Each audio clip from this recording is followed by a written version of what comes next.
This is TechCrunch. A lot can change in a few months. The climate tech world has not exactly been turned upside down, but it's definitely more askew than it was back in the summer. The U.S. federal election results may have imperiled the startup friendly Inflation Reduction Act, likely throwing a wrench into many companies' business plans. Yet at the same time, AI's skyrocketing computing needs have driven data center operators scouring the earth for sources of electricity, bringing a surge of interest in a range of power sources, including nuclear, renewables, batteries, and even fusion. Well, as this new year dawns, it's a good time to look at the trends that are likely to define the coming 12 months. Let's start with advanced nuclear. Now, nuclear power received a lot of love this past year, from Microsoft restarting a reactor at 3 Mile Island to Google signing a 500 megawatt deal with startup Keros. The driver? Data centers. With AI servers facing a power shortage as soon as 2027, tech companies have been racing to get their hands on electricity wherever they can find it.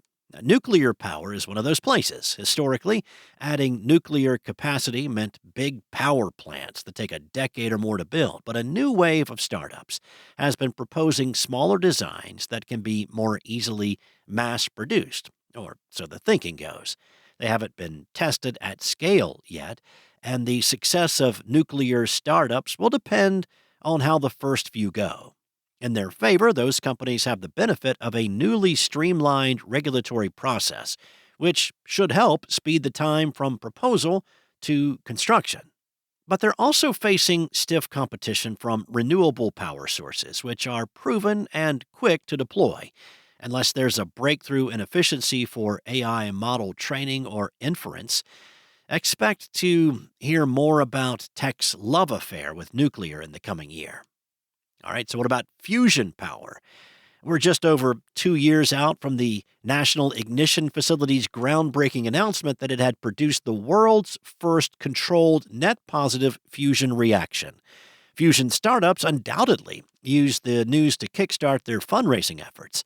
Among the winners this year, Acceleron Fusion, Marvel Fusion, Marathon Fusion, Type 1 Energy, Exemer Energy, and Zap Energy. Expect more this year, too. Building a fusion power plant, even a demonstration unit, is expensive.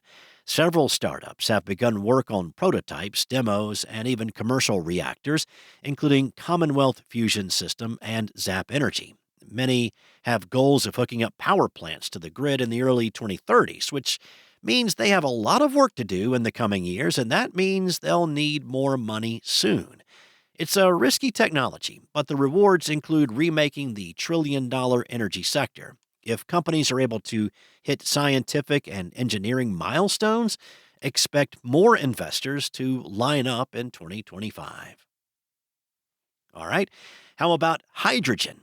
Few sectors are as exposed to potential changes in the Inflation Reduction Act as hydrogen. Many startups are hoping to eventually deliver the gas at $1 per kilogram, but not until later this decade, or maybe even early in the following decade. To get there, they've been optimistic that the 2-year-old IRA can help them bridge the gap by way of a $3 per kilogram subsidy for hydrogen produced by renewable electricity. If that provision is nixed, a number of hydrogen startups could be in danger of going belly up. Large companies have already grown skittish. At the same time, scientists and investors have warmed to so called geologic hydrogen, or hydrogen that's produced naturally within the Earth. Could it save the industry? Well, the next 12 months might be a make or break moment. Is there anything else? Well, the coming year will almost certainly bring more changes, especially as politicians and regulators grapple with growing power demand from AI. Changes in the permitting process could drive a wave of investment in grid related technologies. But if those efforts stall, expect more companies to sign deals with power providers to sidestep the grid and connect directly to data centers. Investors have said that it will probably be challenging for many startups to raise new funding in the coming year. The most exposed companies are those that are overly dependent on vulnerable subsidies. But this year is likely to throw a curveball. It's helpful to remember that the current climate tech wave emerged during the first Trump administration. So this year might have some surprises in store, too.